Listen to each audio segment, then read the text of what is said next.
नमो बुद्धाय सर्वांना.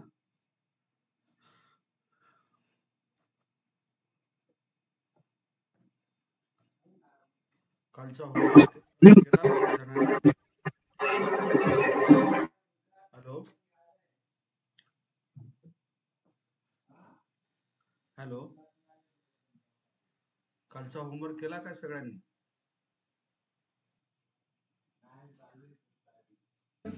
माझा हो आवाज सर. येतोय?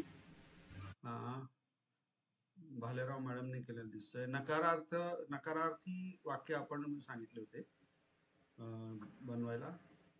तर न हा जो आहे, हा न आपल्याला क्रियापदाच्या आधी आपल्याला तो जोडायचा आहे. ओके, त्यामुळे काय होतं, निगेटिव्ह वाक्य तयार होतं. केदारनाथ पाटील, भालेराव मॅडम, आणखी किती जणांनी केलेत वाक्य?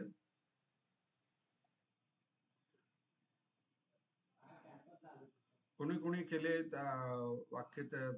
प्रयत्न कोणी केले? हात वर करा बरं. ओके, भैसारे साहेबांनी पण खूप चांगला प्रयत्न केलाय. भारती खरे, दीपाली, नो, स्मिता भालेराव. सर कोणती वाक्य? मी आता जॉईन झाली. हा, नकारात्मक. सर सर सर सर नमो बुद्धाय. जय भीम सर.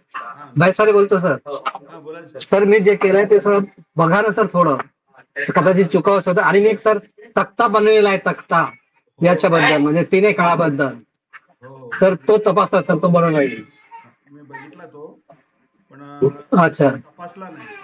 बघितला हा करून तपासला नाही. हा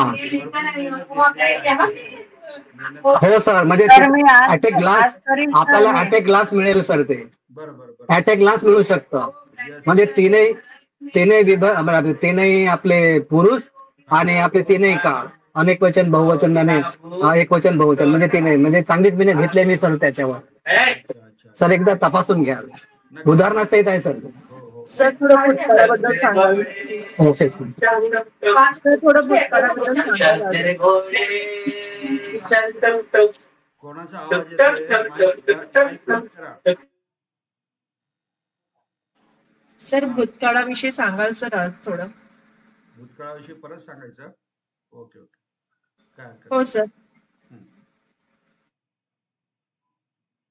भूतकाळाविषयी तर त्याचे तर प्रत्यय तर आपण शिकवलेत ना, इंसू, इम वगैरे.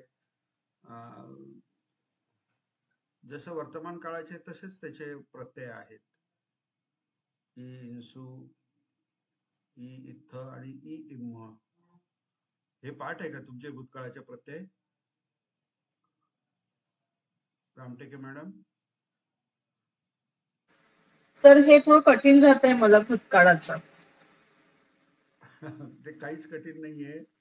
तुम्ही बघा, आता मी काय सांगतो बघा, उदाहरण देतो मी तुम्हाला. तुमचे हे प्रत्यय पाठ आहेत का ते मला सांगा, म्हणून दाखवा बरं.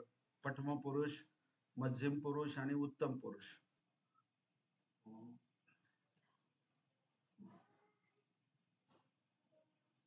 म्हणून दाखवा. भूतकाळाचं नाही माहिती सर मला व्यवस्थित. आता प्रत्ययच माहित नाही. तुम्ही तर होतात ना भूतकाळ शिकवताना?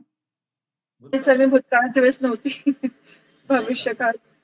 ओके ओके ओके, चालेल. मग तुम्हाला ते नवीनच सगळ्यांना परत एकदा सांगावं लागेल. ओके, बाकी काही अजून शंका आहे? Hello sir. मी सांगू का वर्तमान काळाचे आणि भविष्यकाळ? नाही, तिघही सांगा ना. सांगायचं असेल तर तिघही सांगा. हा, वर्तमान काळ ती अंती सीथ मीम इसती इसंती इससी इसथ इसामी इसाम. आणि भविष्यकाळाचे इंसू इम इंग इथ इथ इंग इम. ते हे भूतकाळाचे मॅडम, हे भूतकाळाचे तुम्ही भविष्यकाळाचे म्हटलं. हा तिन्ही झाले सर. तिघही तुम्ही सांगितले बरोबर, तिघही सांगितले. हो. नाही सर, त्यांनी भविष्यकाळाचे प्रत्यय वेगळे सांगितले, म्हणजे भूतकाळाचे सांगितले आणि भूतकाळाचे प्रत्यय भविष्यकाळ म्हणून सांगितले. हा ते उलटे झालं सर, थोडं हरकत नाही ते त्याच्या. सर मला काय म्हणायचं आहे, हॅलो सर. हा बोला. सर मी बेसारे बोलतो. तर मला काय म्हणायचं आहे, हा वर्तमान काळामधील जे आपले हे आहे म्हणजे प्रत्यय, हा तर ते उत्तम पुरुषामध्ये उत्तम शब्दामध्ये मी आणि म आहे की नाही, हा एक वचन मी आणि बहुवचन म. हा. तर मला काय म्हणायचं, आपण तिचं काम जसं आता पच आहे तर आपण पचा मी म्हणतो, तर मग आम्ही वसायला पाहिजे ना सर. आम्ही म्हणजे पचामी जसं सारखं झालं प्रत्यय, आणि आम म्हणजे प्रत्यय. हा हे मी वर्तमान काळ शिकवताना सांगितलेलं आहे. मी आणि हा मग हे जे प्रत्यय हा ज्यावेळेस लावतो आपण हा. वर्तमान काळ, आणि तुमच्या घरामध्ये जे कोणी बोलतोय ना, आवाज करतोय ना वैशाली ताई, अरे हळू हळू. हो सर, एक मिनिट. हा अरे गोल्डी थोडासा. हा हा सर. वर्तमान काळ आणि भविष्य काळामध्ये जे मी म उत्तम पुरुषाचे जे प्रत्यय आहेत, तर त्या आधी अ चा आगम होतो. अ चा आगम. अच्छा हा अच्छा हा अच्छा. एक नियम आहे. अ चा आगम म्हणजेच काय, हा तो दीर्घ होतो. आता पच ज आहे, तर हा आपण पचसी म्हणतो, पचत होतो बरोबर. हा आणि उत्तम पुरुषामध्ये च चा दीर्घ होतो, म्हणजे चा होतो. का होतो, अच्छा तर तिथे आपण अ चा आगम करत असतो. आणि हा नियम फक्त उत्तम पुरुषांसाठीच लागू आहे. उत्तम अच्छा सर, पुरुषासाठी, म्हणूनच. हा हा उत्तम पुरुषासाठी वर्तमान काळ आणि भविष्य काळ या हा दोघांसाठी हा. फक्त तो लागू आहे, बाकी इतर ठिकाणी नाही. अच्छा अच्छा अच्छा. ते लक्षात ठेवा.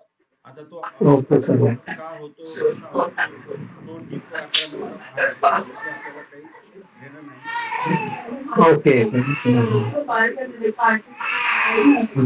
ते सर मला वाटलं होतं की म्हणजे पच असतो तर आपण म्हणजे याच्यामध्ये उत्तम मध्ये आपण काय म्हणतो, वर्तमान काळामध्ये पचा आम्ही म्हणतो, म्हणजे आम्ही होतो असा माझा, म्हणजे असं मी गृहीत धरत होतो. नाही आम्ही नाही ठीक आहे, कळलं म्हणायचं. सर. आम्ही हा आम्ही म्हणायचं नाही. फक्त नियमाच्या भाषेमध्ये बोलायचं झालं तर हा. उत्तमचा आगम होतो असं म्हणायचं. ओके सर, आता कळलं सर. हा बस. Okay sir, thank you. Okay okay. Mike बंद करा साहेब. वैसारे साहेब, तुमचा माईक बंद करा. हो सर करतो.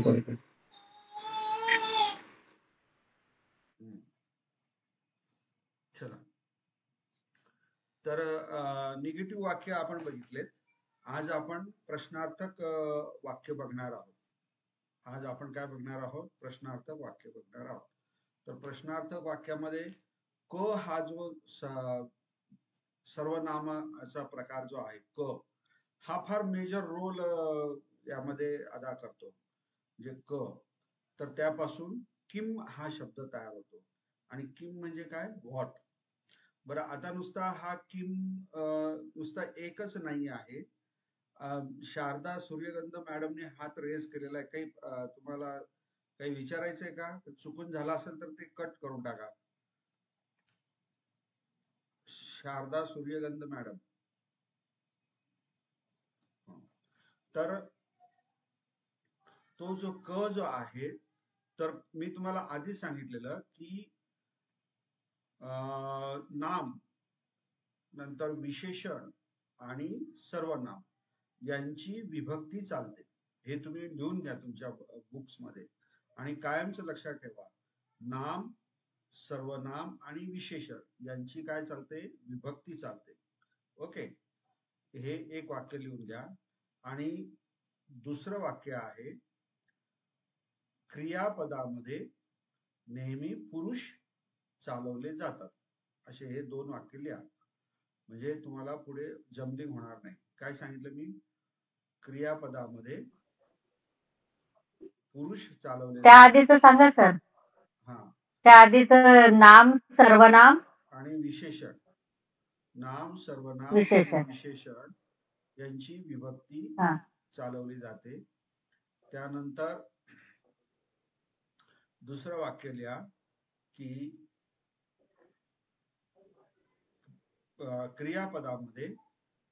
क्रियापदामध्ये पुरुष चालवले जातात. जसे की पुढे लिहा, जसे की प्रथम पुरुष, नंतर मध्यम पुरुष आणि उत्तम पुरुष. ओके, या दोन गोष्टी आल्या लक्षात. मी सुरुवातीला काय सांगितलं, नाम सर्वनाम सर. आणि विशेषण यांची विभक्ती चालवतात आणि क्रियापदाची काय चालवलं जातं, पुरुष चालवले जातात. हा डिफरन्स कायम लक्षात ठेवायचा. आलं लक्षात. तर आता हा जो क जो आहे, हा क याची नाही सॉरी सर एकदा परत सांगा सर, माझा म्हणजे ते मध्ये व्यत्यय आला होता. सर परत एकदा सांगा, ते नाम सर्वनाम विशेषण काय म्हटलं ना ते, सर परत प्लीज सर.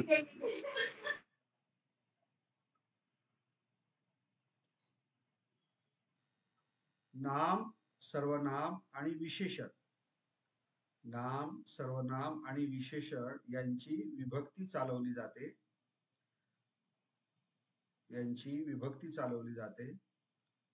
आणि क्रियापद साठी पुरुष चालवले जातात. क्रियापदामध्ये म्हणा किंवा क्रियापदासाठी पुरुष चालवले जातात. पुरुष चालवले जातात. हा, जसे की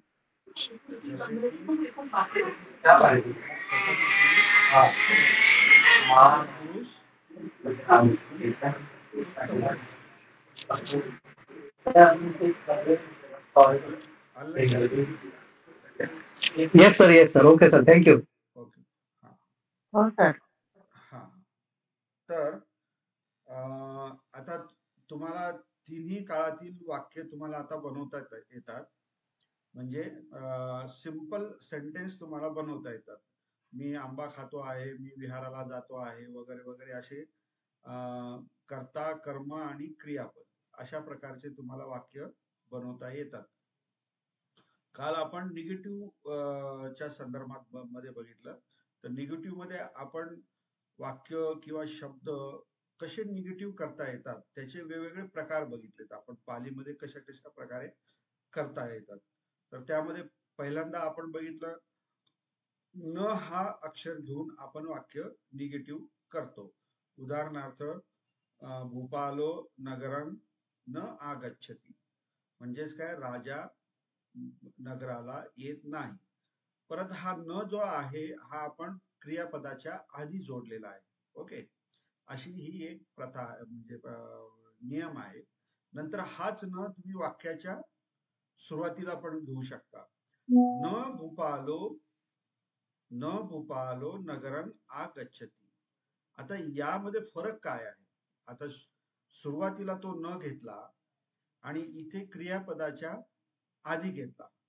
तर क्रियापदाच्या आधी जर तुम्ही घेतला तर ते वाक्य एक सिंपल वाक्य होतं. म्हणजे त्याचे जास्त आपल्याला दखल घेण्याची गरज नाही. अशा पद्धतीने आपण ते अगदी साधेपणाने ते बोलतो की राजा नगराला येत नाही. परंतु हाच न जर तुम्ही वाक्याच्या सुरुवातीला जर लावला तर वाक्याचा सेन्स बदलून जातो, अर्थ बदलून जातो.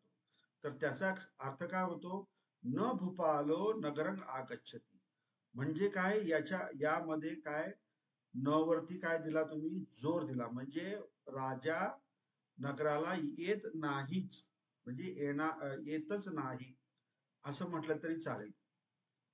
म्हणजे एक दोन जणांनी समजा राजाला काही फोर्स केला, नगराला चला, पण तरी सुद्धा राजा येत नसेल तर तुम्ही असं साधारणतः आग्रह करून सुद्धा तुम्ही असं साधं वाक्य बोलू शकत नाही की राजा नगराला येत नाही म्हणून.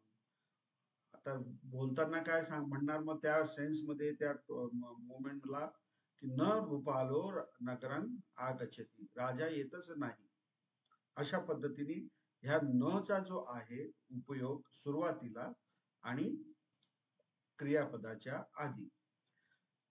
जे वर्ड क्रियापदाच्या आधी येत असतात ना, आपलं सॉरी वाक्याच्या आधी येत असतात ना, पालीमध्ये एक असा ट्रेंड आहे, म्हणजे एक असा काय म्हणतात त्याला प्रथा आहे की वाक्याच्या सुरुवातीला जर एखादा शब्द आला तर तो खास जोर देण्यासाठी असतो, जोर देण्यासाठी असतो. तर समजा अथी मह्यंपी सद्दा, हा म्हणजे काय, माझी सुद्धा श्रद्धा आहे. आलं लक्षात? मह्यंपी श्रद्धा म्हणजेच काय, माझी सुद्धा श्रद्धा आहे. कारण अथी हा जो काय लावला आपण वाक्याच्या सुरुवातीला लावला. आणि जर मी असं म्हटलं मह्यंपी श्रद्धा अथी, तर म्हणजे काय, आपण एक साधारण वाक्य बोललो की माझी सुद्धा श्रद्धा आहे. परंतु जर तुम्ही असं म्हटलं अथी मह्यंपी श्रद्धा, तर त्याच्यामध्ये काय दर्शवलं जातं की इतरांची श्रद्धा आहे तशी माझी सुद्धा श्रद्धा आहे. अशा पद्धतीने थोडेसे पालीमध्ये हे जे बारकावे आहेत हे पण तुम्हाला लक्षात आले पाहिजे, म्हणजे माहित असले पाहिजे. ओके.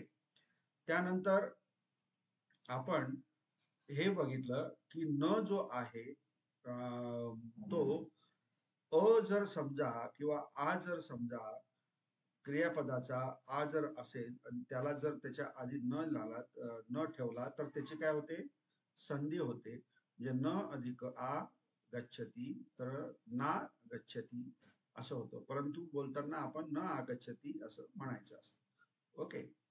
आता त्यानंतर नथी हा पण एक हे आहे, न अथी असं पण आहे.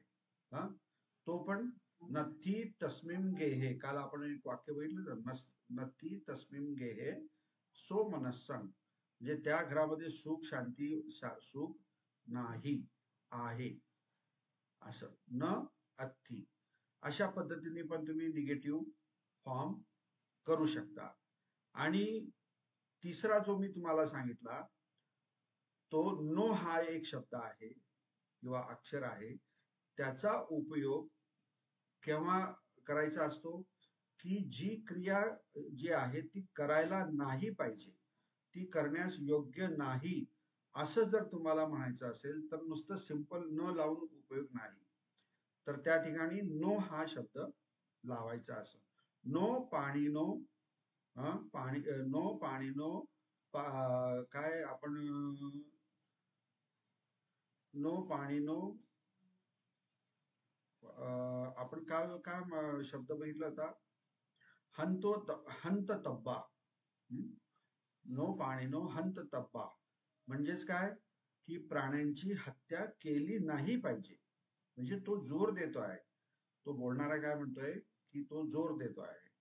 नो नो हंत तब्बो किंवा हंत तब्बा, नो म्हटल्यानंतर काय होतं, त्यामध्ये जोर दिला जातो आणि त्याचं विशेष आपल्याला हे कळतं. त्यानंतर मला असं वाटतं आपण मा बघितला होता, मा. ओके. तर मा हा कशासाठी वापरला जातो, मनाई करण्यासाठी. म्हणजे एखाद्याला कृत्य करण्यापासून आपण परावर्तित करायचं जर असेल तर मा हा शब्द वापरला जातो. मा गच्छ किंवा मा गच्छ ही म्हणजे जाऊ नकोस. आलं लक्षात? आपण जे जनरल वाक्य जे घेतले ते सुरुवातीचे, तर त्यामध्ये सुद्धा आपण हे माचे हे केलं होतं. मा सद्दाम करो ही. आता केदारनाथ पाटीलनी आवाज येत होता भैसारे सरांच्या घरातून, तर त्यांनी सुंदर असं एक मेसेज टाकलं, मा सद्दाम करो ही म्हणजेच काय, आवाज करू नका. सद्दाम म्हणजे काय, आवाज आणि शब्द हे दोन्ही त्याचे हे होतं. आता इथे मा आहे, करो ही, आता हा आज्ञार्थामधला मध्यम पुरुष मधला एक वचनाचा प्रत्यय आहे. तर ही लावलाच पाहिजे असं काही नाही. नुसता धातूचं विकसित रूप जरी तुम्ही बोललात तरी दॅट इज ऑल. म्हणजे कसं, गच्छतीच्या ऐवजी नुसतं गच्छ म्हटलं, नुसतं पस्स म्हटलं, नुसतं भुंज म्हटलं, नुसतं गा म्हटलं तरी चालतं. हे काय आहेत, क्रियापदाचे विकसित रूप आहेत. त्याला आपण ज्या काळांचे प्रत्यय लावतो, ती अंती सीम वगैरे ते, त्यावेळेस ते क्रियापद होतात, त्यावेळेस ते क्रियापद होतात. कारण पालीमध्ये काय आहे की प्रत्येक धातू हा विकसित होऊन मग त्याला प्रत्यय लावले जातात असं नाही. काही काही धातू जे आहेत जे जसे आहेत त्या तसेच त्याला प्रत्यय पण लागले जातात. ओके. तर अशा प्रकारे टोटल आपण निगेटिव्ह जे वाक्य बनवायचे जे असतात त्या वाक्यांचा आपण काल थोडा अभ्यास केला. आज आपण क च्या बाबतीमध्ये म्हणजे प्रश्नार्थक वाक्य, प्रश्नार्थक वाक्य कसे बनवायचे. तर मागच्या वेळेस क हा सर्वनाम घेऊन मी तुम्हाला त्याची विभक्ती पण सांगितली होती आणि विभक्तीचे तुम्हाला अर्थ सुद्धा सांगितले होते. तर मी तुम्हाला स्क्रीन शेअर करतो आणि त्याचे विभक्तीचे अर्थ पण सांगतो, क चा विभक्ती पण सांगतो आणि क सारखेच इतर जे शब्द आहेत म्हणजे कती आहे, नंतर कच्ची आहे, नंतर बरेच असे शब्द आहेत, किता वता असे शब्द आहेत, असे अनेक शब्द आहेत, कदा आहे, कुही आहे. हे जे शब्द जे आहेत त्याचे कशा प्रकारे प्रश्नार्थक वाक्य बनले जातात ते पण आज आपण बघूया आणि असे वाक्य मग तुम्हाला बनवायचे आहेत. ओके. मी तुम्हाला स्क्रीन प्रेझेंट करतो आणि मग तुम्हाला बोर्डवरती शिकवतो.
हा बोर्ड दिसतोय, व्हाईट बोर्ड दिसतोय. हो सर.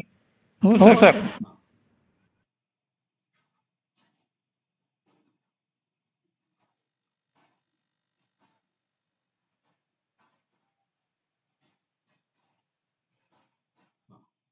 तर विभक्तीचा अर्थही मी तुम्हाला सांगितला होता मागे.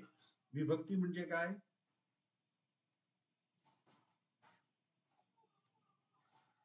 वाक्य शब्दांनी बनलेले असते परंतु नुसते शब्द एकापुढे एक येऊन वाक्याचा अर्थबोध होत नाही.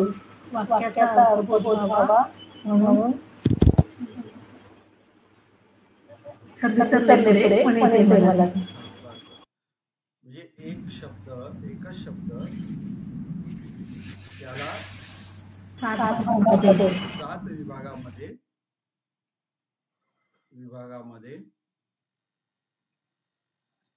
विभक्त केले जाते. मी सांगू का व्याख्या सर? विभक्ती म्हणजे काय तर एकच शब्द 7 भागात केलेला असतो प्रत्यय जोडून. प्रत्यय म्हणजे असा शब्द किंवा अक्षर की जो नामाला, विशेषणाला, सर्वनामाला जोडल्यामुळे विशेष अर्थ प्राप्त होतो. Very good. प्रत्यय नेहमी शब्दाच्या पुढे जोडलेला असतो. बरोबर. म्हणजेच एकच शब्द म्हणजे हा बुद्ध शब्द जर घेतला आपण तर प्रथमा विभक्तीमध्ये त्याला जर प्रत्यय जोडला तर त्याचा अर्थ वेगळा होतो. नंतर द्वितीय विभक्तीमध्ये हा एकच शब्द बुद्ध जर घेतला आणि त्याला एखादा प्रत्यय जोडला तर त्याचा अर्थ वेगळा होतो. तृतीय विभक्तीमध्ये बुद्ध शब्द घेतला त्याला प्रत्यय जोडला तर त्याचा अर्थ वेगळा होतो. अशा पद्धतीने ही विभक्तीचा एक स्ट्रक्चर असतं. तर ते स्ट्रक्चर माहीत असणं फार आवश्यक आहे. जसं की आता पठमा विभक्ती जी आहे, पठमा विभक्ती जी आहे ती कर्ता म्हणून आपण वापरतो. कर्ता म्हणून वापरतो, म्हणजे कर्त्याचा अर्थ काय होतो, जो क्रिया करतो, जो क्रिया करतो. हे नीट लक्षात ठेवा हा. मी आता हे दुसऱ्यांदा सांगतोय, तिसऱ्यांदा परत सांगणार नाही. नंतर द्वितीय विभक्तीचा काय अर्थ होतो, कर्म. ओके, ज्यावरती क्रिया केली जाते तो, ज्यावर क्रिया केली जाते. आता बघा, कर्ता म्हणजे काय, मी आंबा खातो म्हणजे मी क्रिया करतो आहे, म्हणून मला काय म्हणायचं, कर्ता म्हणायचं. मी गावाला जातो, हा म्हणजे काय की मी जाण्याची क्रिया करतो आहे, म्हणजे त्याला कर्ता म्हणतात. हे आपल्याला कर्ता कोण आहे हे ओळखण्यासाठी काय करायचं की क्रियापदाला प्रश्न विचार, कोण क्रिया करतंय असा, मग तो उत्तर देतो, मी करतो, समोरचा माणूस करतो, काय करतो वगैरे ते. आणि कर्मावरचं कसं, कोणावर क्रिया केली जाते हे प्रश्न विचारायचा, तर मग आपल्याला कळतं. मी आंबा खातो, कोण आंबा खातो, मी आंबा खातो, म्हणजे मी कर्ता झाला. कशावर क्रिया केली जाते आहे, आंब्यावर क्रिया केली जाते. कशाची क्रिया केली जाते, खाण्याची, म्हणजे ते काय झालं, कर्म झालं. ओके, या दोन गोष्टी ज्या आहेत हे आपण तर आतापर्यंत शिकलेलो आहोत. हा, उदाहरणार्थ इथे बालक को गामं गच्छति, हे आपण शिकलो आहोत. आता इथे बालको हा जो आहे, गच्छति हा जो क्रियापद आहे, याला जर विचारलं कोण गच्छ, को गच्छ, को गच्छति असं जर विचारलं तर तो तुम्हाला उत्तर काय देणार, बालको गच्छति. म्हणजे बालक हा स्वतः काय करतो आहे, जाण्याची क्रिया करतो आहे, म्हणून तो त्याला काय म्हणायचं, आपण कर्ता म्हणायचं. हा झाला कर्ता. आता ही जाण्याची क्रिया कोणावर केली जाते, परत क्रियापदाला विचार, जाण्याची क्रिया केली जाते गावावरती. ओके, मग त्याला आपण कर्म म्हणतो, कारण कर्माची इथे आपण काय लिहिलेलं आहे, ज्यावर क्रिया केली जाते. तर अशा प्रकारे कर्ता आणि कर्म आणि क्रियापद हे वाक्य आपण खूप मोठ्या प्रमाणामध्ये घेतली, वर्तमान काळ, नंतर भविष्यकाळ आणि भूतकाळामध्ये. आता हे तुमचे छानपैकी तयार झालेले आहे.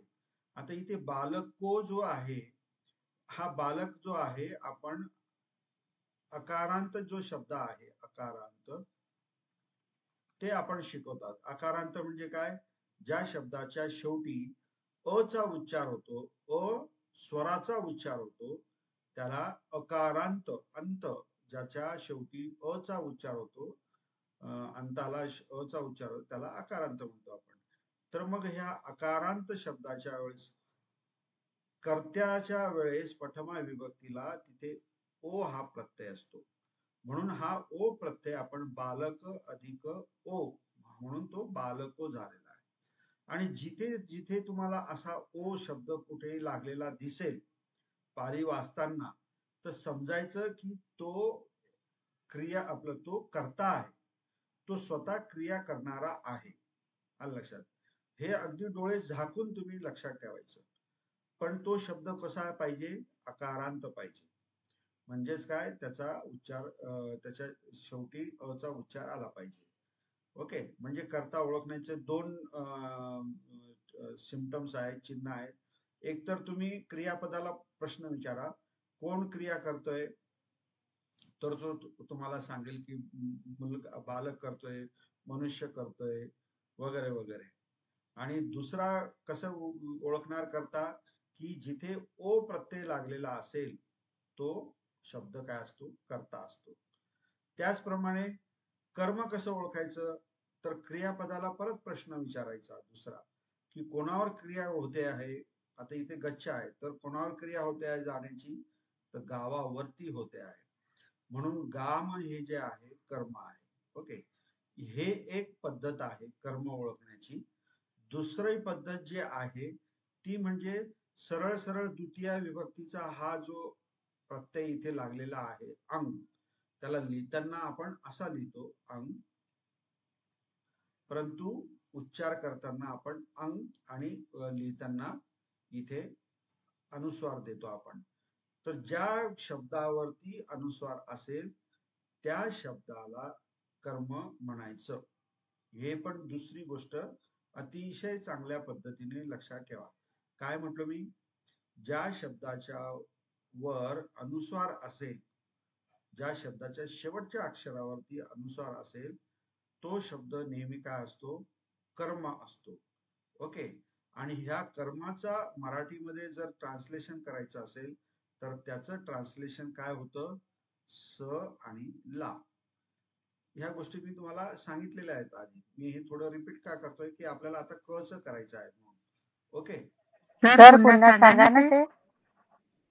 ज्या शब्दाच्या शेवटच्या अक्षरावर अनुस्वार असतो, अनुस्वार, त्या शब्दाला कर्म म्हणतात. त्या शब्दाला कर्म म्हणतात. ही एक पद्धत आहे कर्म ओळखण्याची. दुसरी पद्धत काय आहे? क्रियापदाला प्रश्न विचारायचा. काय प्रश्न विचारायचा? की कोणावर क्रिया केली जाते आहे. आता इथे क्रियापद काय आहे? गच्छती आहे, म्हणजे जातो. बरोबर. मग आता या गच्छतीला विचारायचं कोणावर क्रिया केली जाते? जाण्याची क्रिया कोणावर केली जाते? तर गावावरती केली जाते आहे, म्हणून तो कर्म. असे दोन प्रकारे कर्म आपल्याला ओळखता येतात. या दोन पद्धती आहेत. आणि ज्यावेळेस आपण वाक्याचं ट्रान्सलेशन करतो त्यावेळेस हे जे कर्म जे आहे त्याचा अर्थ स किंवा ला, म्हणजे जो शब्द असतो त्याचं ट्रान्सलेशन मराठीत करायचं आणि त्याला स आणि ला लावायचं. उदाहरणार्थ गाम म्हणजे काय? गाव. म्हणजेच काय? आता गावला स लावा किंवा ला लावा ट्रान्सलेशन करताना. गावास किंवा गावाला. अशा प्रकारचे हे दोन विभक्ती जे आहेत, प्रथमा विभक्ती आणि द्वितीय विभक्ती. ओके.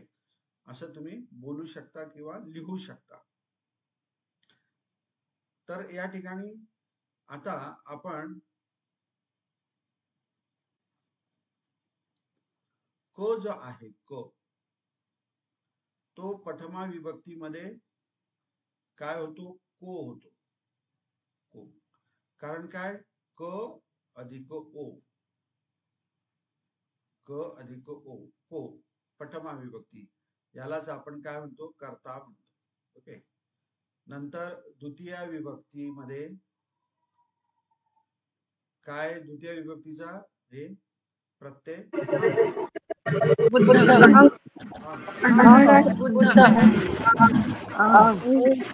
म्हणजे क अधिक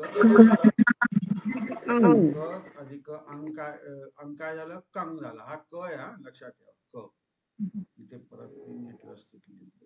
क. ओके. कंग म्हणजेच काय? कंग म्हणजे काय? क म्हणजे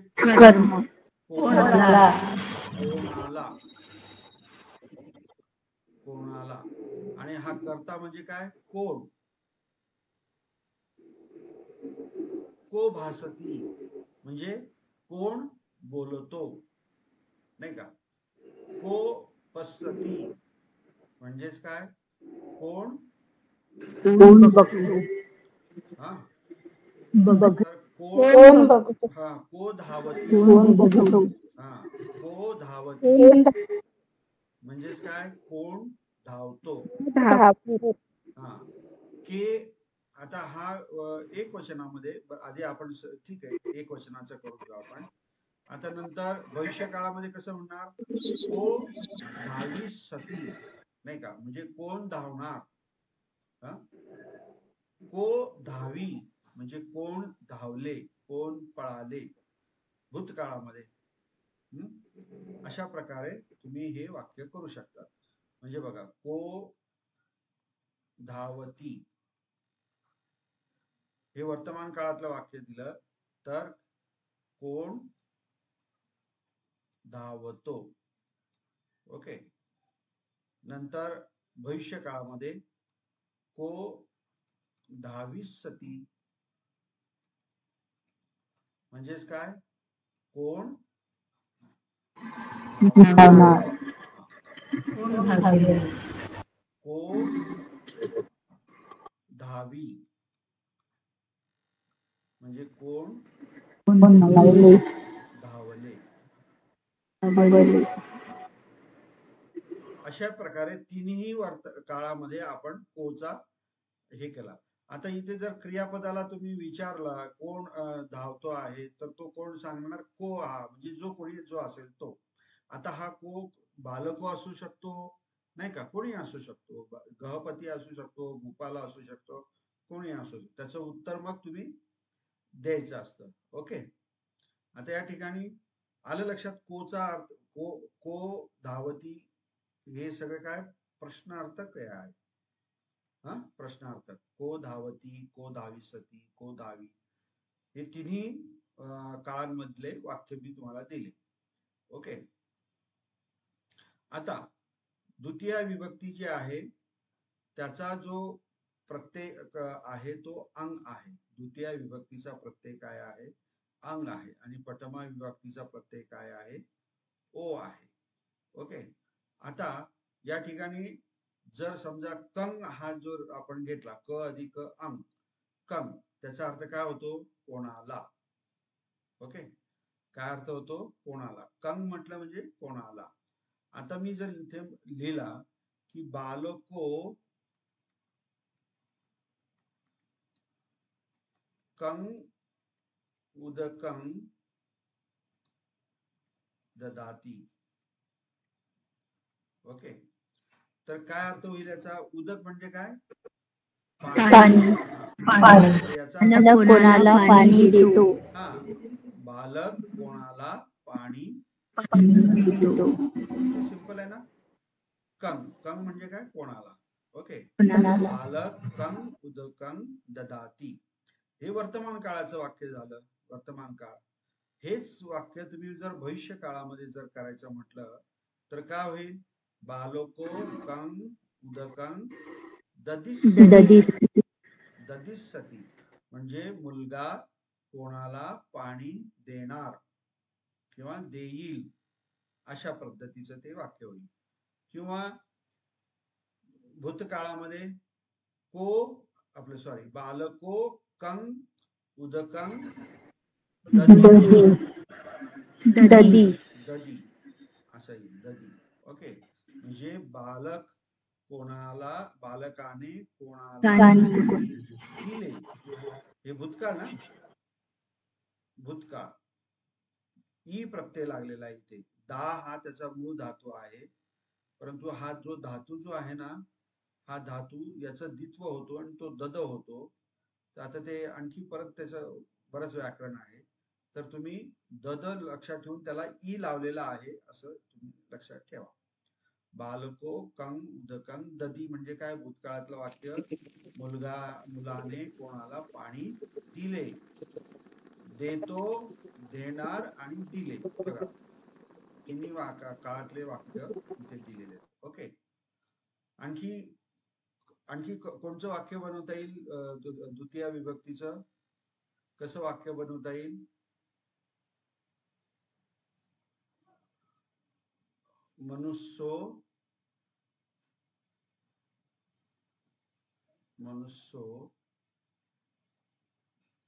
कंग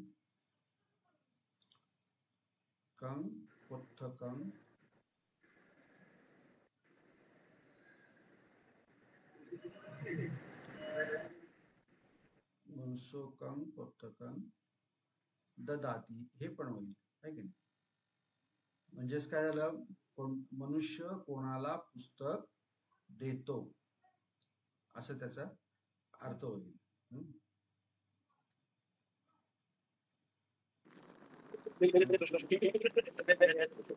आणखी कोणतं वाक्य तयार करता येईल,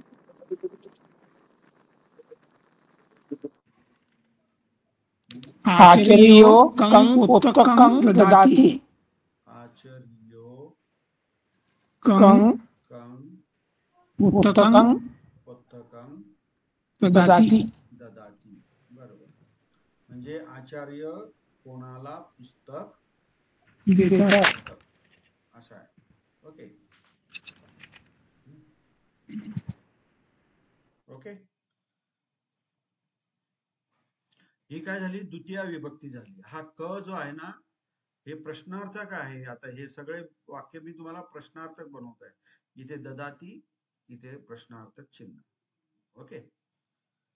आता तिसरी जी विभक्ती जी आहे, तिसरी विभक्ती, ओके, ततिया म्हणजेच काय, इथे ततिया विभक्ती. तर त्याचा जो प्रत्यय जो आहे अकारांत मध्ये एन आहे, एन. ओके.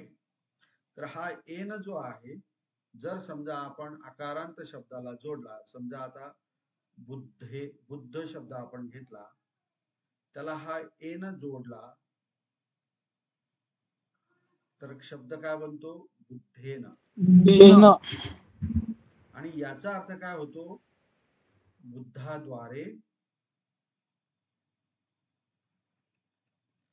किंवा बुद्धा मार्फत. मार्फत. तर आता आपण बुद्धच्या ऐवजी आपण कोणचा शब्द शिकतोय, आपण क शब्द शिकतोय, म्हणजे प्रश्नार्थ, बरोबर. तर बुद्धच्या ऐवजी आपण क लावला इथे आणि एन जर केला, त्याला जोडला, तर काय शब्द तयार होतो, केन. म्हणजे याचा अर्थ काय होईल, केनचा अर्थ काय होईल, कशाने, नाही, कशाद्वारा, हा, कोणाद्वारे, कोणामार्फत. मार्फत. Okay okay. आता अगदी आपल्या बोली भाषेतलेच आपण उदाहरणं घेऊया. ओके. आता या ठिकाणी साधारण वाक्य घेऊ आपण. हा,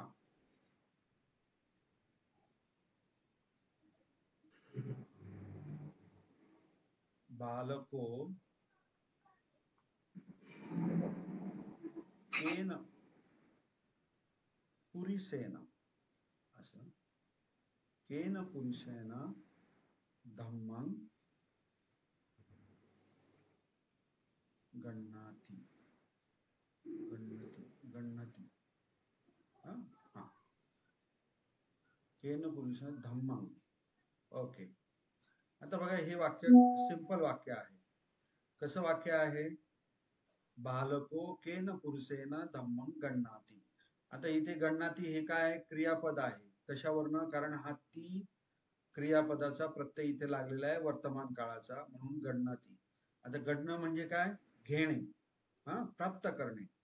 ओके. तर या क्रियापदाला प्रश्न विचारायचे, कोण गण्णति, कोण घेतोय आहे, तो तुम्हाला सांगेल. कर्ता कोण आहे, बालको. हा झाला कर्ता झाला. ओके.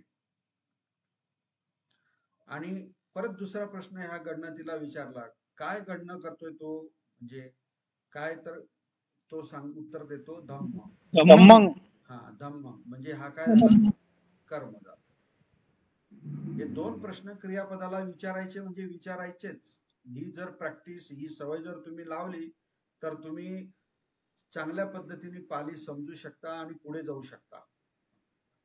कोणते दोन प्रश्न, एक कर्ता ओळखण्यासाठी प्रश्न, दुसरा कर्म ओळखण्यासाठी प्रश्न. कोणाला विचारायचे, क्रियापदाला विचारायचे. सर दुसरा प्रश्न परत एकदा सांगा ना. दुसरा आधी केन गणती, आधी केन गणती, बरोबर. आणि दुसरा प्रश्न काय, नाही, गणतीला, आता हे गणन म्हणजे काय आहे, त्याचा अर्थ काय आहे, प्राप्त करणे, यू हॅव टू टेक, नाही का. तर कोण प्राप्त करतो, मराठीतून प्रश्न विचारायचा आपण, कोण प्राप्त करतो. या वाक्यामध्ये तुम्हाला कोण दिसतं, कोण प्राप्त करतोय, बालक. म्हणजे प्राप्त करण्याची क्रिया जो आहे, स्वतः कोण करता आहे, बालक करतोय, म्हणून तो काय आहे, कर्ता. ओके. हा एक पहिला प्रश्न झाला. आणि दुसरा प्रश्न जो आहे, ह्याच गणतीला विचारायचं की तो काय प्राप्त करतो. अच्छा. हा, काय प्राप्त करतो. तर मग हे वाक्य वाचल्यानंतर तुमच्या लक्षात येतं की हा धम्म प्राप्त करतो. तर मग हा धम्म जो आहे हे काय आहे, कर्म आहे. म्हणजे कर्ता आणि कर्म तुम्हाला जर ओळखता आले वाक्यामध्ये तर तुमचा 80% प्रॉब्लेम पाली भाषा समजण्याचा म्हणजे नष्ट होऊन जातो, म्हणजे प्रॉब्लेम राहत नाही. ओके, तर ह्या दोन गोष्टी झाल्या. आता इथे तो काय प्राप्त करतो म्हणताना आपण कसं विचारणार सर? तो काय प्राप्त करतो हे कसं विचारू मी? जसं प्रथम विचारलं ना, विचारता तसं आहे ना तुम्ही, काय प्राप्त के करतो. हा केन गणती म्हणजे तो कुणी प्राप्त केला. अरे मी केनचा विषयच घेत नाही मॅडम, मी ते तुम्हाला शिकवतच नाही. केन तुम्ही का केन धरून बसलेला आहे? माझ्या बोलण्यामध्ये केन शब्द येतोय का? अच्छा. केन हा शब्द मी बोलतच नाहीये. मी फक्त बरं. कोण कोण प्राप्त करतो आणि काय प्राप्त करतो हे दोनच फक्त प्रश्न विचारलेले आहेत. केन हो समजलं. केन तुम्ही काय धरून बसलेला आहे त्याच्यामुळे तुमचं कन्फ्युजन होत आहे. माझ्या बोलण्याकडे लक्ष ठेवत चला, नाहीच कळलं विचारा, काही हरकत नाही. ओके, आता हा हे दोन प्रकारचे तुम्ही हे केलत ना, म्हणजे प्रश्न विचार.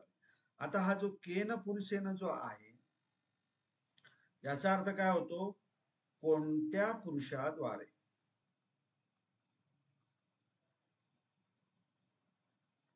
कारण एन प्रत्यय आहे ना, तर एन प्रत्यय तृतीय विभक्तीचा अर्थ काय होतो, च्या द्वारे, च्या मार्फत. तर इथे केन असल्यामुळे आपण काय म्हणणार, कोणाच्या द्वारे, किंवा आता इथे पुरुष पण दिलेला आहे म्हणजे कोणत्या पुरुषाद्वारे. ओके, असा याचा अर्थ झाला. केन पुरुषेन. नुसताच जर समजा केन असता, पुरुषेन मी काढून टाकतो, तर काय होईल, फक्त केन म्हणजे काय होईल, कोणाद्वारे. ओके, कोण हा, कोणाद्वारे. आता मग बघा या वाक्याचा अर्थ कसा होतो, बालको केन धम्मं गण्णाती. म्हणजेच काय, मुलगा कोणाद्वारे धम्म घेतो, प्राप्त करतो, असा त्याचा अर्थ होईल. आलं लक्षात? ही मी तृतीय विभक्ती तुम्हाला क ची शिकवतो आहे. हे मी आधी शिकवलेलं आहे, मी परत शिकवतो आहे, हे लक्षात घ्या. तर मुलगा कोणाद्वारे धम्मास किंवा धम्माला, कारण कर्म आहे ना, तर धम्मास किंवा धर्माला प्राप्त करतो, असा ह्या वाक्याचा अर्थ होईल. तर इथे प्रश्नचिन्ह. ओके, आता तुम्ही घरामध्ये कोण किंवा तुमच्या नेहमीच्या व्यवहारामध्ये सुद्धा तुम्ही हे अशा प्रकारे तुम्ही वाक्य बनवू शकतात. ओके, तुम्ही असं कोणाला पण विचारू शकता, त्वं केन यानेन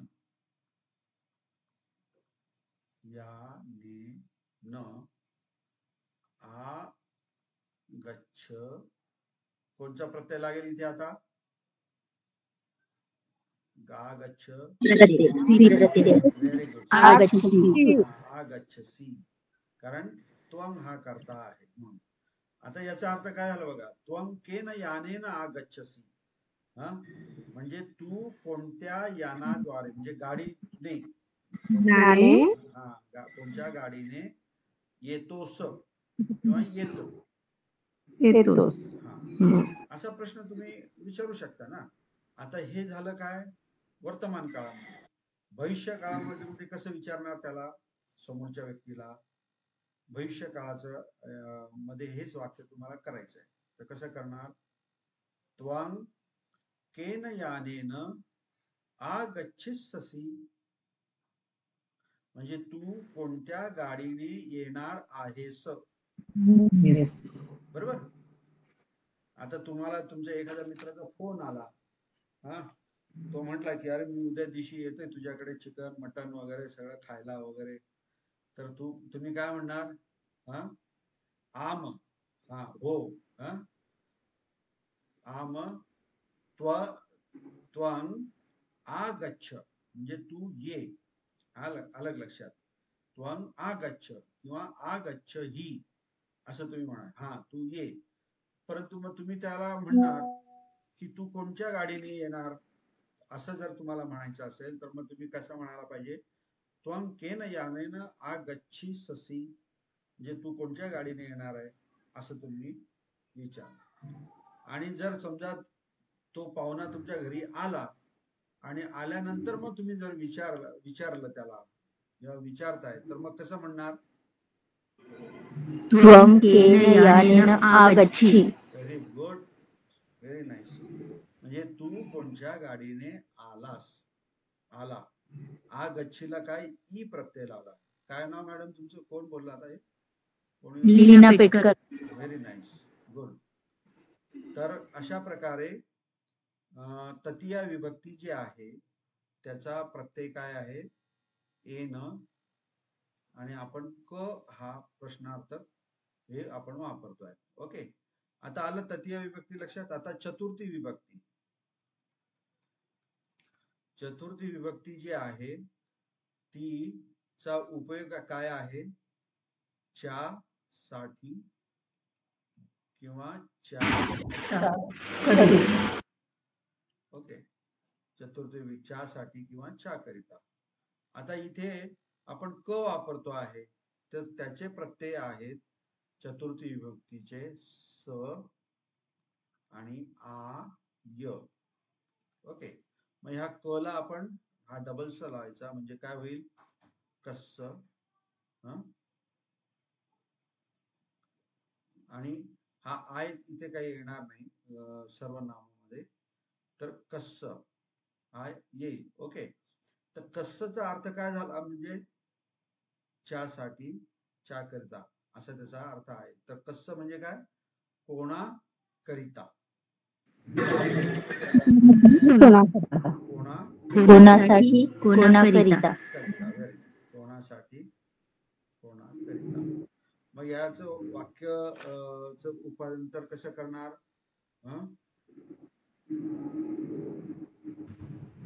बालको कस्य उदकं आहरति. हा बरोबर, करेक्ट. बालको कस्य उदकं आहरति. बालको कस्य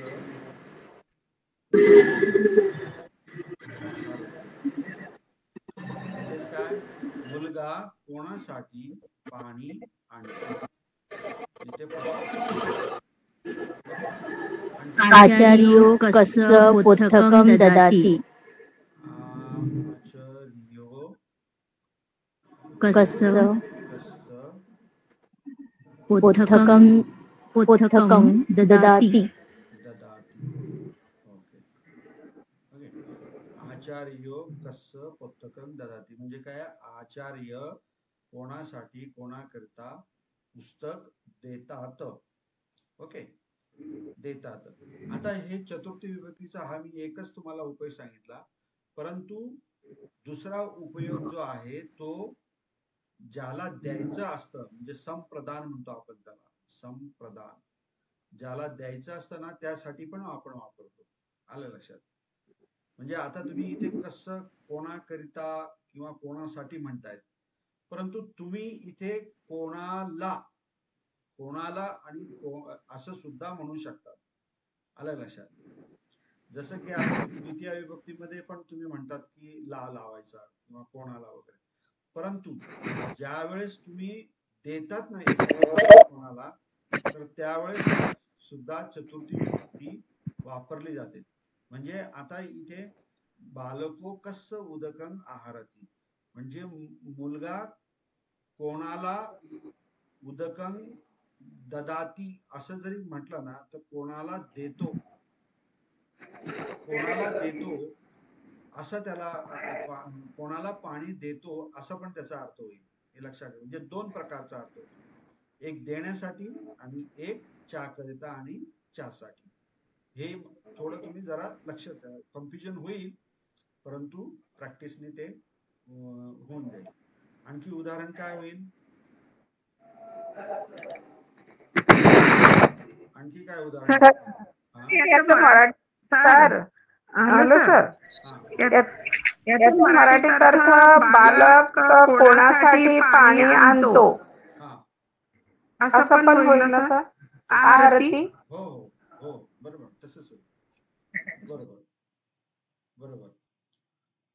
ओके. आणखी काय उदाहरण होईल? बालको कस्सम पुष्पम आहरति आहरी. हा, व्हेरी गुड. भूतकाळात करेक्ट. बालको कस्स पुष्प पुष्पम, एकच पुष्प का? पुष्पम हो, एकच पुष्प. आहरी. ओके, म्हणजे मुलाने कोणासाठी एक पुष्प फूल आणले. हे काय झालं? आणले हे भूतकाळातलं झालं. आहरी, आहर त्याचा विकसित रूप आहे, त्याला ई प्रत्यय लागला म्हणून आहरी. ओके. आता हे इथे मी हा जो कस्स जो आहे ना, हा मी मध्ये ठेवलेला आहे वाक्याच्या मध्ये. परंतु जर समजा तुम्ही हा कस्स ह्या नामाच्या आधी जरी ठेवला तरी तुमचा वाक्याचा अर्थ तोच होतो. बघा उदाहरणार्थ आता इथे मी तुम्हाला इथे कस्स नु खो असं जर मी म्हटलं, कस्स नु खो बालको उदकं आहारती. आता बघा हा कस्स मी कुठे ठेवलाय? पुढे ठेवलाय आणि हा मध्ये ठेवलाय. तर मी तुम्हाला म्हटलंच आहे की पालीमध्ये जो शब्द पुढे येतो ना, त्याचा तो कशासाठी वापरला जातो? जोर देण्यासाठी, बरोबर. आणि इथे हा नु खो जो आहे हा त्यासाठीच आहे. कस्स नु खो बालको उदकं आहारती. म्हणजे याचं ट्रान्सलेशन आणि बोलण्याची स्टाईल कशी राहील? खरंच कोणासाठी बालकांनी पाणी आणलं आहे? म्हणजे एखाद्या व्यक्तीला माहित नाही की या मुलाने पाणी कोणासाठी आणलेलं आहे, तर तो असं म्हणणार त्याला की, किंवा दुसऱ्याला सांगेल कस्स नु खो बालको उदकं आहारती. म्हणजे कोणासाठी, कोणाकरता या मुलाने पाणी आणलं आहे. आलं लक्षात? आणि खाली जर वाक्य आपण जर म्हटलं बालको कस्स उदकं आहारती, तर मग आपण नुसतं सिंपल म्हणू की मुलाने कोणासाठी पाणी आणलं. तर दोघं वाक्य बोलण्याची जी स्टाईल आहे त्याच्यामध्ये फरक जाणवतो की नाही? हा, जाणवतो की नाही? हो सर. हा, तर आपण मराठीमध्ये पण अशा प्रकारचे वाक्य बोलतो ना, थोडासा टोनी किंवा थोडासा डाऊट वगैरे जे असेल तर तो व्यक्त करण्यासाठी आपल्याला हा कस्स नु खो, हा नु खो जो आहे तो वापरायचा आणि पुढे हे कस्स ठेवायचं वाक्याच्या आधी. म्हणजे दोन्ही प्रकारे तुम्ही हे कस्सचा अर्थ तुम्ही आपला कस्सचा उपयोग तुम्ही प्रश्नार्थक वाक्य बनवण्यासाठी करू शकता. कोणाला काही शंका नाही ना याच्यामध्ये? समजलं ना? सर नुकोचा अर्थ खरंच का? हा हा, हा नु खो म्हणजे काय? इंडीड. आणि नु पण त्याला एक फ्रेज आहे, अशा बऱ्याच फ्रेज आहे. मी सांगेल तुम्हाला. ननु आहे, नंतर बऱ्याच आहे, काय अपी किंवा अपी पण आहे. नंतर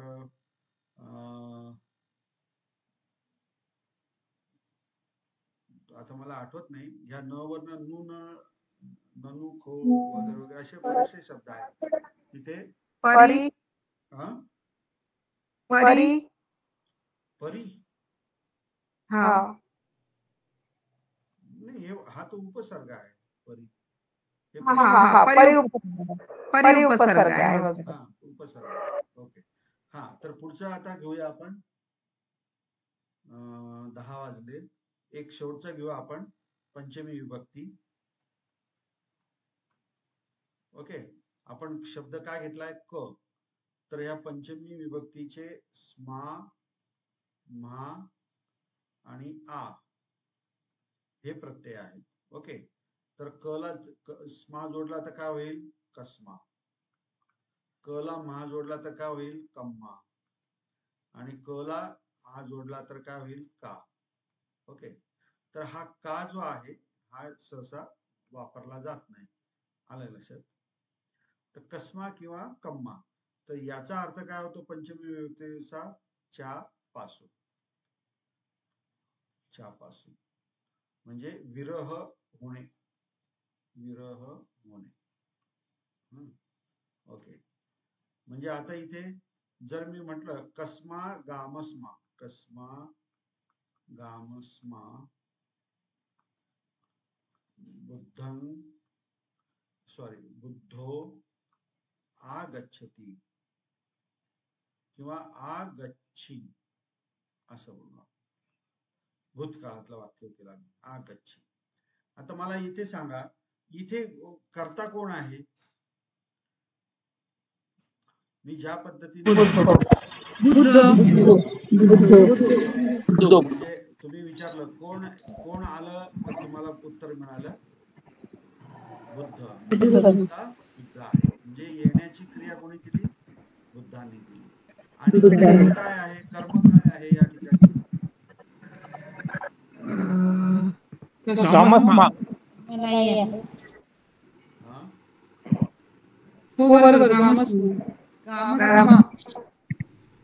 रामस्मा. कर्माच्या द्वितीय विभक्तीचा प्रत्यय काय आहे?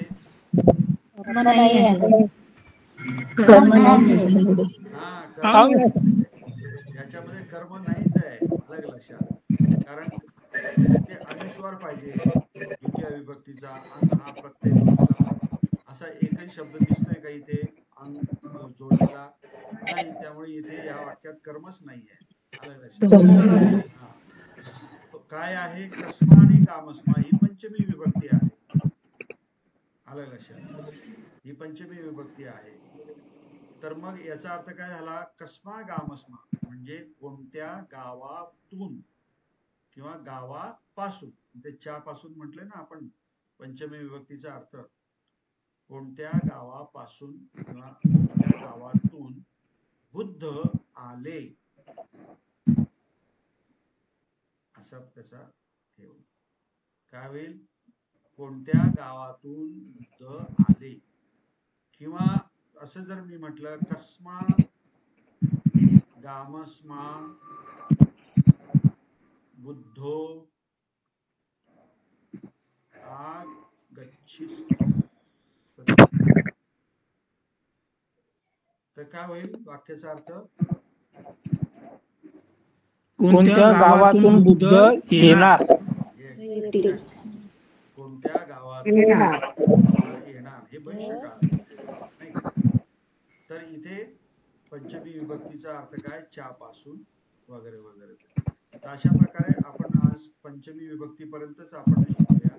तर तुम्हाला हे जे प्रत्यय पण मी लिहून दिलेले आहे त्याचे अर्थ पण सांगितलेले आहे. आणि हा क शब्दाचा उपयोग करून तुम्ही प्रत्येक विभक्तीचे कमीत कमी 2 ते 3 वाक्य बनवा. म्हणजे 5 विभक्ती आपण शिकलो ना, तर तुमचे प्रत्येक विभक्तीचे 3 म्हणजे 15 वाक्य तुम्हाला बनवायचे आहे.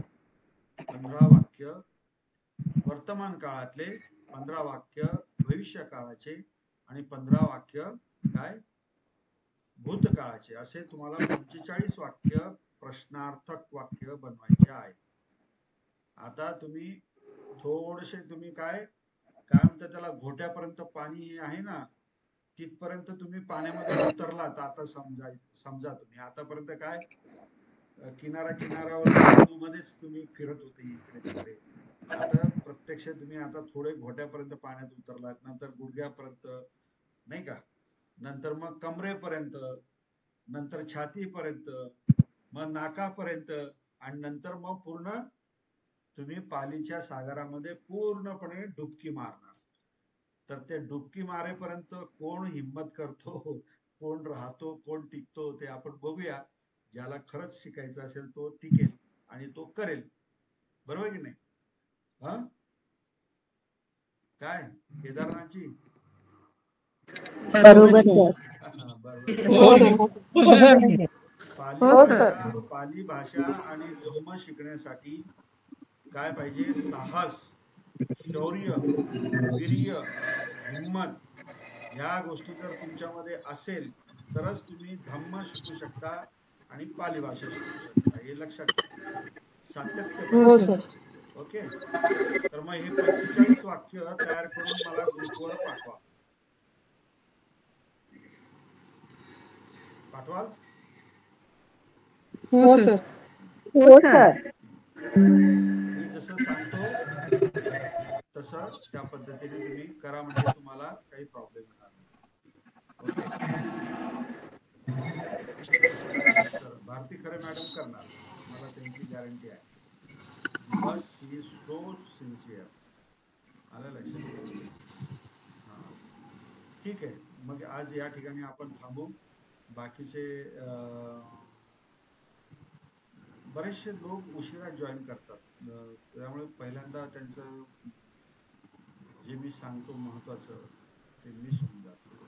तर 9 वाजेला जॉईन होण्याचा प्रयत्न करा. बरेच आज काही शंका आहे का कोणाला? हे 5 विभक्ती पासून प्रश्नार्थक वाक्य नंतर आता हा, उद्याच्या दिवशी क्लास नाही आहे. मी उद्याच्या दिवशी तुम्हाला सुट्टी देतो वाटलंच तर. हे वाक्य बनवण्यात 45 वाक्य बनवायचे. हा, आता तुम्हाला वाक्य, साधे वाक्य बनवायला काहीच अडचण नाहीये. तुम्हाला हे माहिती आहे, क्रियापद माहिती आहे, कर्म माहिती आहे, कर्ता माहिती आहे. साधं वाक्य बनवायचं आणि त्यानंतर मग निगेटिव्ह वाक्य बनवायचं. त्यानंतर मग हे प्रश्नार्थक वाक्य बनायचे. म्हणजे 3 प्रकारचे वाक्य तुमचे तयार होऊन जातील. तर ज्यांना बनवायचं असेल त्यांनी हे 3ही बनवा, नाहीतर फक्त प्रश्नार्थक वाक्य बनवा. ओके. काय म्हणाले? साधं वाक्य आणि नकारात्मक वाक्य आणि प्रश्नार्थक वाक्य. प्रश्नार्थक वाक्य तुम्हाला पंचमी विभक्तीपर्यंत बनवायचं आहे.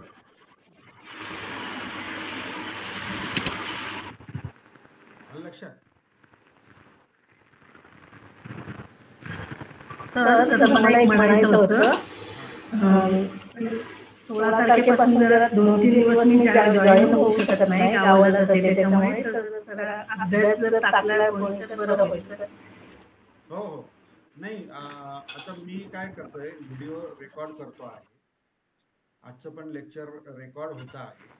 तर फक्त आता मला ते अपलोड कसं करायचं, काय करायचं ते मी तुम्हाला, मग ते शिकायची प्रक्रिया चालू आहे. ते मी अपलोड केले की तुम्हाला आपल्याच ग्रुपवरती मी हे व्हिडिओ लेक्चर जे आहे ते अपलोड करेल, म्हणजे तुम्ही नंतर सुद्धा व्यवस्थित पाहिजे त्यावेळेस बघू शकता. ओके. Okay sir. नितांत शिकण्याची आवड आहे सर, पण अपार्य कारणामुळे 2-3 दिवस जॉईन होऊ शकत नाही. काय हरकत नाही. अडचणी असतात प्रत्येकाला आणि अडचणीतूनच मार्ग काढायचा. नाहीतर मग अडचण आहे म्हणून स्टॉप व्हायचं असं नाही.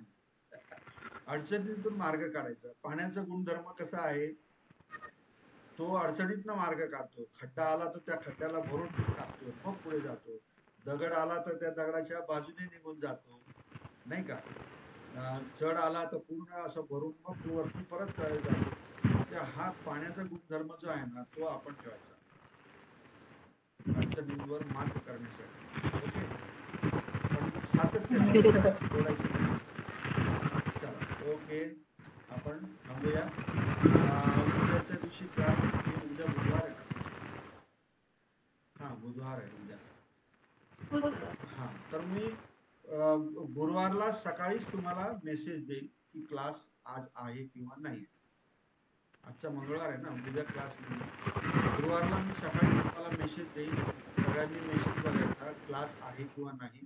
शक्यतो असणारच आहे क्लास, पण जर समजा आता मुलगी आणि नातू आलेला आहे, थोडस संध्याकाळी वेळ त्यांना द्यावा लागतो. तर जर समजा काही काम निघालं तरच ची गोष्ट आहे, नाहीतर मग गुरुवारला पण आपण हे करणार आहोत, काय म्हणतात त्याला, क्लास घेऊ. मी तसा मेसेज पाठवतो. ओके. आणि मला आता ह्या होमवर्क जास्त चालेल. पाठवायचे.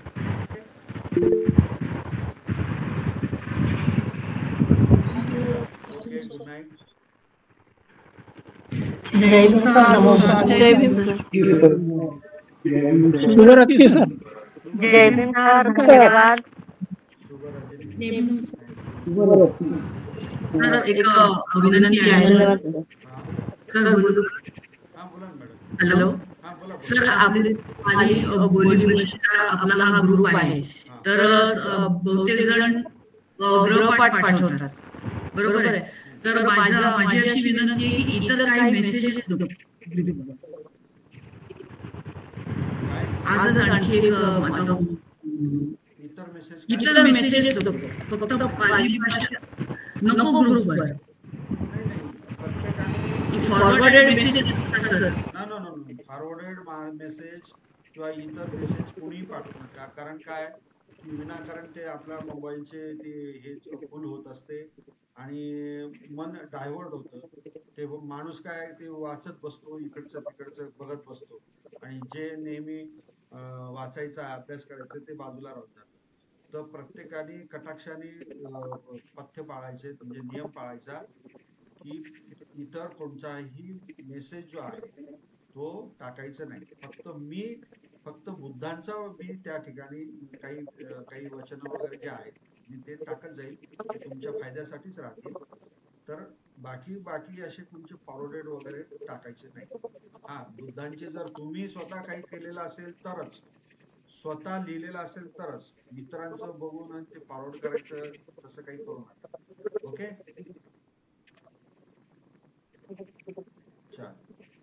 थांबूया मग इथे. हो सर. तुती आचार्य.